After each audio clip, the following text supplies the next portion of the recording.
সবাইকে সিলেটের নিউজ 24-এর পক্ষ থেকে আমি ইজাজুল হক ইজাজ জানাচ্ছি সালাম ও শুভেচ্ছা। আজকে এই ছাতক পৌরসভার সমসাময়িক বিষয় নিয়ে আমাদের সঙ্গে লাইভে যুক্ত হয়েছেন ছাতক পৌরসভার 7 নং ওয়ার্ডের 4 বারের জননন্দিত কাউন্সিলর প্যানেল মেয়র বাবু তাপস চৌধুরী। দাদা, আমি আপনাকে বলবো দাদা, যে আপনি তো প্রতিষ্ঠাকালীন থেকে এখনও আছেন। আমরা শুনেছি যে আপনি 22 বছর যে সময় আপনার বয়স ছিল, এই সময় থেকে আপনি কাউন্সিলর শুরু করেছেন। এখন মতো আপনি আপনার কাউন্সিলর পদ অব্যাহত আছে। আপনি একজন জননন্দিত কাউন্সিলর হিসাবে আপনার যে নির্বাচনী প্রস্তুতি, আগামী নির্বাচনী প্রস্তুতি সম্পর্কে যদি আমাদেরকে জানান।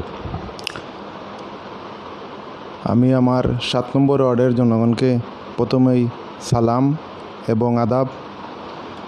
আমি ছাতক পৌরসভার প্রতিষ্ঠাকালীন সময় থেকে এই ওয়ার্ডে কাউন্সিলর হিসাবে আছি। জনগণ আমাকে বিভিন্ন সময় নির্বাচিত করে আসছে এবং জনগণকেও আমি বিভিন্ন সময় আমার সেবা দিয়ে যাচ্ছি। এই সেবার প্রতিদান এই আমার আগামী এই নির্বাচনী প্রস্তুতি। ধন্যবাদ দাদা।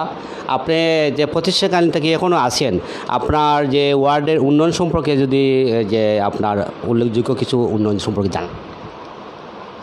আমার ছাতক পৌরসভার এই 7 নম্বর ওয়ার্ডের উন্নয়ন শুরু থেকেই তো আমি এখানে আছি।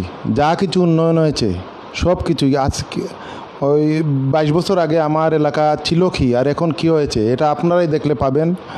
আর আমার এলাকার আমাদের বর্তমান যে মেয়র মহোদয় আছেন, উনি সবসময় আমার এলাকার যে 7 নম্বর ওয়ার্ড বাদার এবং মণ্ডলীপুকুরে বিশেষ অগ্রাধিকার দিয়ে আসছেন।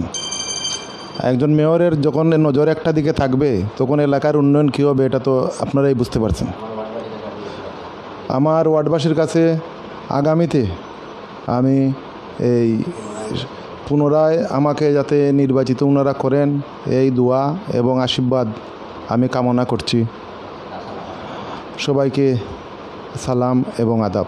ধন্যবাদ দাদা। আপনার কাছ থেকে আমরা যে জানলাম যে আপনি দেখেন প্রতিষ্ঠাকালীন থেকে আপনি একজন জননন্দিত কাউন্সিলর হিসাবে আছেন, এখনও আছেন। আগামীতে আপনার যে কাউন্সিলর পদ অব্যাহত থাকার জন্য আপনি সবার কাছে দোয়া চেয়েছেন। আমি আপনাকে আবার সিলেট নিউজ 24-এর পক্ষ থেকে জানাচ্ছি অসংখ্য ধন্যবাদ। আসসালামু আলাইকুম। আজকের মতো আমরা এখানে সমাপ্ত।